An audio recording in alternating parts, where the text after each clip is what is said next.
Hey everyone, I'm here with Matt Scinto, who is the founder and conductor of the Cape Cod Chamber Orchestra. How are you doing today? Doing great. Thanks for having me here. Yeah, it's a nice sunny day at least. I know, finally. Yeah, yeah.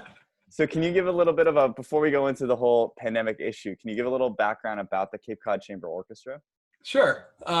So we are a professional chamber orchestra. We have about 30 musicians on our roster. It was a group I started when I moved down to Cape Cod from Boston a little over 2 years ago now. And so we get a lot of our musicians from the Boston area. Most of them are colleagues of mine, or friends of colleagues that I've met. And they come down here 5-6 times a year. We rehearse and put on concerts. It's something we've been doing since about 2018.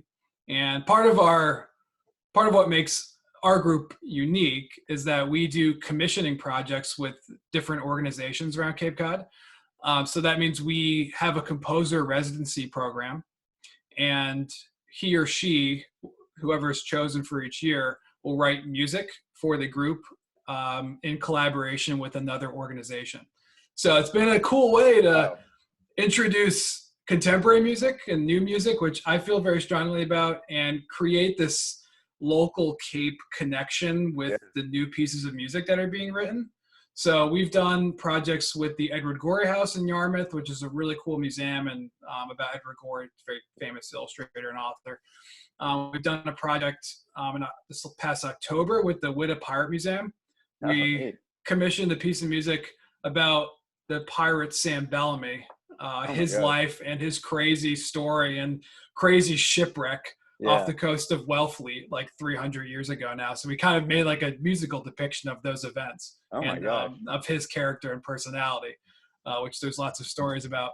So that's kind of that was in October. That opened our second season in October. Oh, great. So and I like to, we don't just do new music. It's not just a contemporary music group. So we'll play in that same concert. We played more familiar composers, like Haydn and Rameau and so we pair new and old. I think it's nice when you go to a concert program and you see a piece of music that's written literally this year, maybe 3 to 6 months before the concert, and then you can still perform music that's timeless, 200 years old or whatever the old age is for most of these pieces. So to craft a concert program that is kind of like a holistic experience. Like it's just one part of our larger season plan, but it seems to have been effective. We've had great turnout, really enthusiastic audience,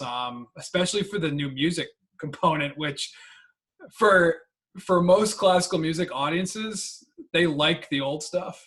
Usually they like Beethoven, they like Mozart. Right. I mean, so do I. Yeah. But actually the response has been interesting in that more people, I think, come for this new music connection that we're building. They come because, I've been to the Pirate Museum. I'm gonna go check out this pirate themed concert. So that's awesome. It's been a good way to build a new audience when typically classical music is still seen as a pretty niche field, and it has its issues with just the image of it. And I found that doing these types of collaborations has been a great way to bring all sorts of people in to a concert that maybe would have never checked it out otherwise. So I never even heard that you guys did that. And I think like being on Cape Cod for so long and growing up here, I love the collaboration, and you guys are bringing this orchestra and connecting it. I didn't know that at all. That's really cool. Yeah, I think it's a unique aspect of what Cape Cod is, which is this tight knit community. Where slowly everyone begins to know each other, right? Like you could, it's just. Can't walk in the store. Exactly. You go to the grocery store and run into everyone. So I wanted the orchestra to be representative of that, right? So it's been a fun ride, an experiment in many ways, but it's been great. So, where do you typically play? So we play in Harwichport at Pilgrim Congregational Church. I also work there. I'm on in the music department there. So we've been performing there. We also have performed at some other venues around Cape Cod for various events. Yeah. The chamber orchestra affords itself well because it's a smaller group. I mean, most orchestras are maybe upwards of 70 musicians on stage. Yeah. So having a smaller group usually means we can go and play in some more intimate settings, so people are like right up close to the group. Really And it allows us to play in venues that are a little more atypical, I think. So there's that was another important aspect when I started it, is that I wanted to create an orchestra that plays in places outside of like a typical concert hall or auditorium. Yeah. So we're slowly starting to do that, which has been good. That's great. Yeah, to be more mobile. Yeah. Exactly. So I guess now the big topic is, how do you have an orchestra in a pandemic? Yeah. Great question.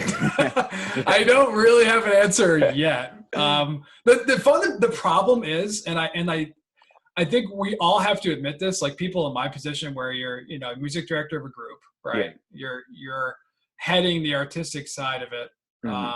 And in many ways, how do you carry on when what you do is get a group of people into a room and perform music for each other? Right. Yeah. Like that is ideally a crowded room. That's fundamentally the most important part of music making is that, I mean, one, you have the orchestra members, which already are in a group, right, in close proximity, because you have to be to make music effectively as an orchestra, right. And on top of it, you need an audience, and you need an audience not only for the musical experience but also for the financial one, because like most arts organizations, you're doing events. I mean, you're relying on income from selling tickets, and when that's taken away, it's very difficult to just do concerts.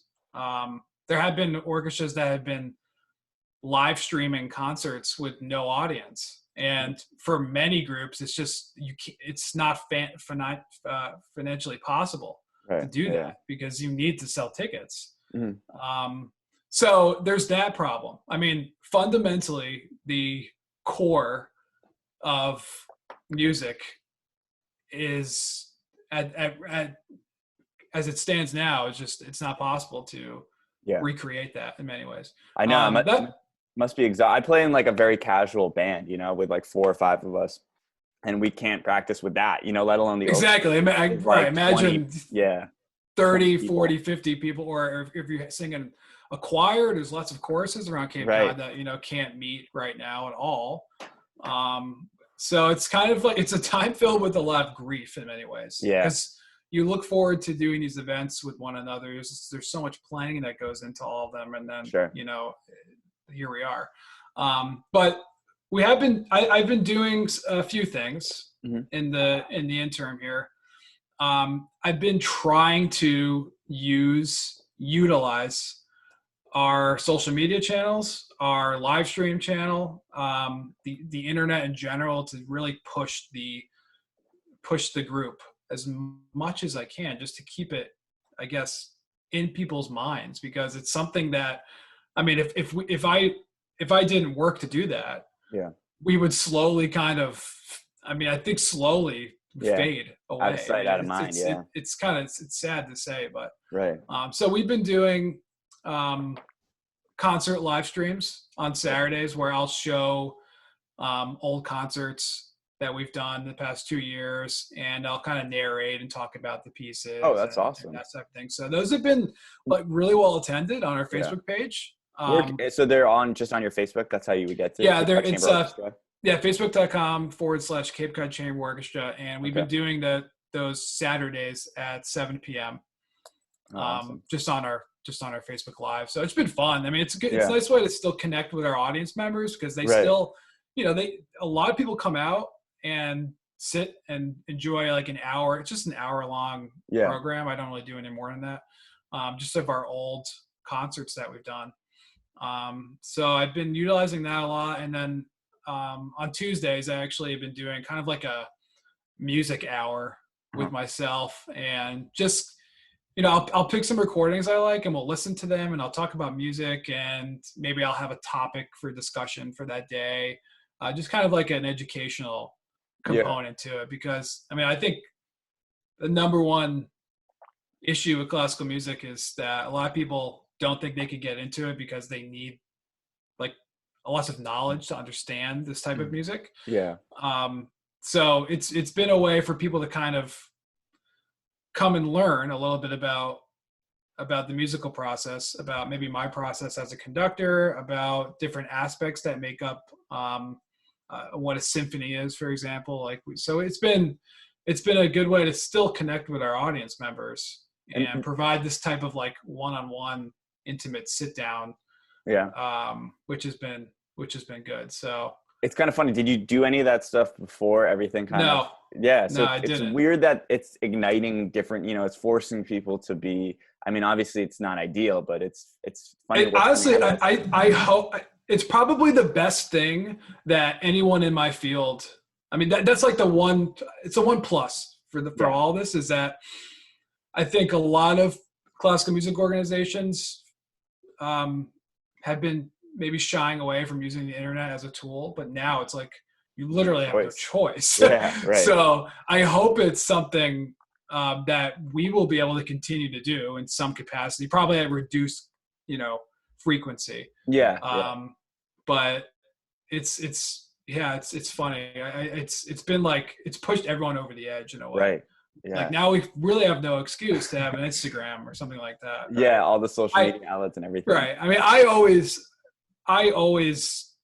ran, those social media channels. I think they're very important. Yeah. But some other groups, aren't really active, don't have an active presence on those things because generally their patrons and audience members are older and that they don't think they use social media, which, if you look at like studies, it's just wrong. There's lots of people, of people over the age of 65 use Facebook, believe me. So, it's been a positive. That's been one positive. Right. Yeah. It's great to see people just kind of doing different things creatively.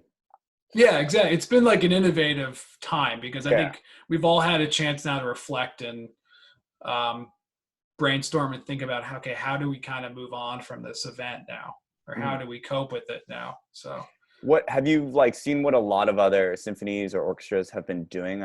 Because it's kind of another interesting part. It's flatlining everything. It's not like the small guys and the big guys. Because I was talking to other musicians before. Everyone's kind of in the same boat.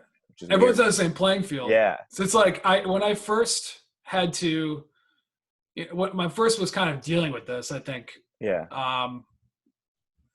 I kept telling myself everyone is going through the same thing right now. Right. Whether it's us or the New York Phil, which has million dollar endowment, whatever it is, right? Everyone, like you're saying, is in the same boat. So the organizations that have more resources, I think, can do more, right? And are doing more. Maybe they are starting to do live streams. I saw the Berlin Phil, which is one of the best orchestras in the world, absolutely, has started to do these like social distancing concerts where they don't have an audience, but they have musicians spread out on stage and they've been live streaming it.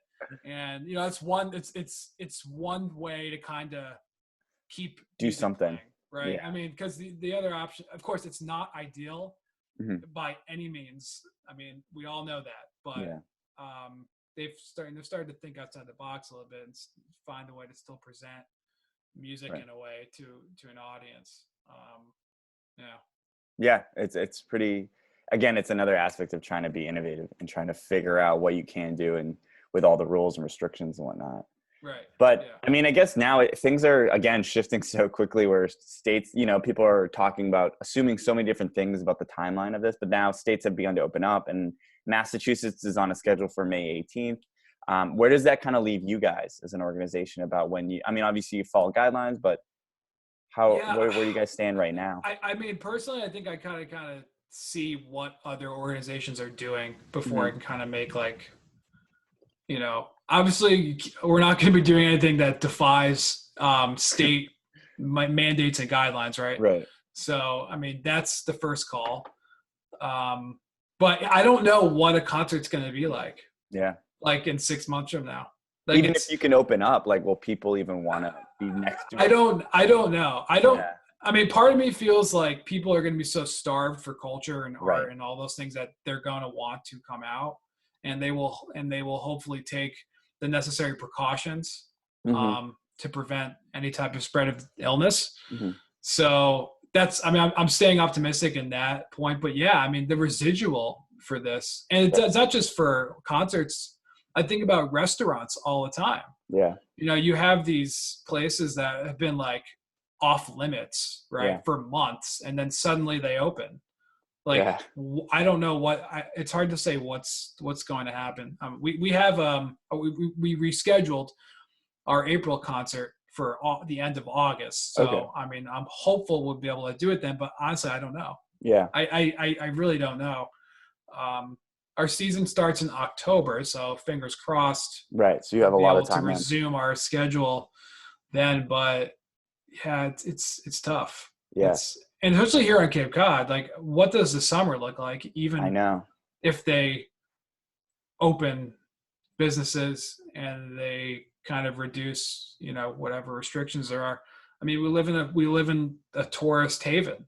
Yeah. So you have people coming from all over the place, potentially bringing whatever illnesses, whether they may or not may know they have or may not. Right. So it's I know they try to set up the 2-week like quarantine restriction for people coming, but if people come for a week, how can they even do that? It doesn't. I know, just like things. It doesn't really work. So it's like that's a little concerning. I think. So, but yeah, it's so there's so many different scenarios. There's so many different ways it could play out. Right. Yeah.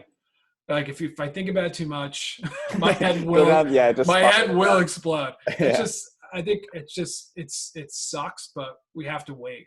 Yeah. You know, we gotta just keep waiting. We keep doing what we're doing. It's also, this is a really tough time of year for most arts organizations because usually fundraising happens like now. Right now, yeah. So, you know, before the fiscal year ends, which is usually the 30th of June, this is when a lot of fundraising happens. An orchestra season usually goes from like September to May, right?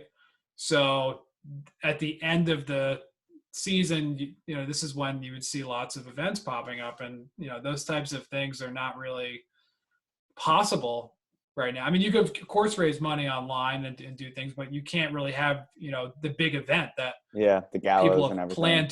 People planned a year in advance for. Yeah. For most of these. So,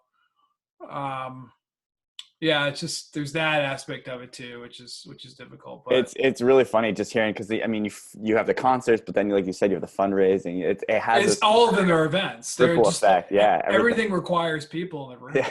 So I mean, it is for a lot of musicians, classical musicians, it has been really devastating because, you know, most of us work like event to event. We are 1099 employees 98% of the time. Yeah. And you rely on playing concerts to pay your bills. And when that's taken away, it becomes very scary. Yeah, right. I mean, there are events being canceled well into the summer now. So it's like, you know, you thought like that was safe, but it's not really the case. So a lot of people I've been doing this myself is teaching online. Oh, so great.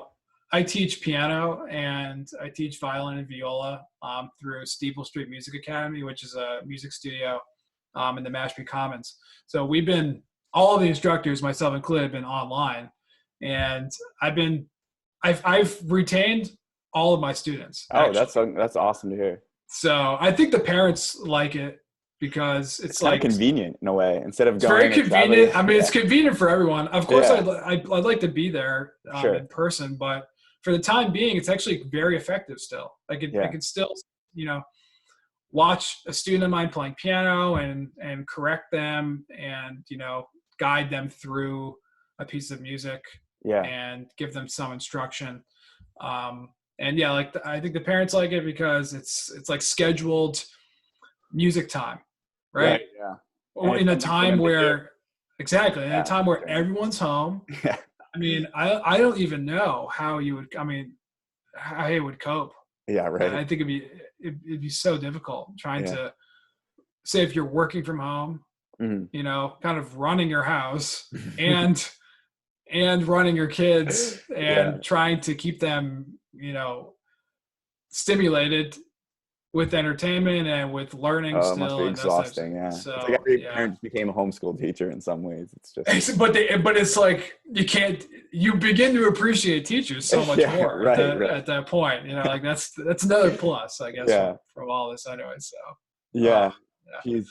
Well, just to kind of wrap this all up, I know there's Yeah. like so many things, so many topics, but I guess I've been giving people kind of a last message that they've wanted to kind of pitch out to the, you know, the people out there about whether it's, you know, continuing to support arts where you can, going to local businesses, or, you know, remain positive. I don't know if you have any sort of kind of final kind of takeaway. I would say if there are any arts organizations or even, you know, a museum or art gallery, anything you frequent and you know, want those places to stay operating into the future. This is really, they need it now. I think it's of course it's financial, but I think it's also the psychology of, you know, if someone even makes a $10 donation to us, it just shows that they want us to be here. They appreciate us. You know, it's not about how much money you're able to give. I really don't think it's just seeing that person being generous is really helpful for lots of organizations at this time, and ourselves included. So people have been very appreciative of the chamber orchestra and, you know, wanting us to stay afloat, and it's been nice to see. Absolutely. We are running a fundraiser for our musicians right now on our Facebook page. Because as you can imagine, canceling our concert means that they lost a job, and you know, it's a way for us to help by paying them a partial fee for that concert they missed. So we've been running this fundraiser on our Facebook page, and just a way to kind of help support them at this time, because it's yeah, they're the ones that are hit. These are the people that are really hit the most within these arts organizations. It's not the social media manager, you know.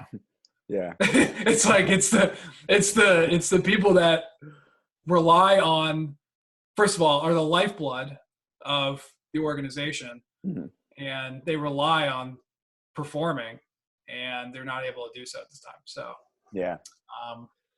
But people have been super generous, and I'm always optimistic. I think we'll get through this, and the world's going to be very different. Right. And I think there'll actually be an appreciation for what we do and for art and music even more after this, because once you take it away from them, exactly. It's like, it's always the first thing that gets cut, right? Yeah. But it's so important for our mental health to have music in any form.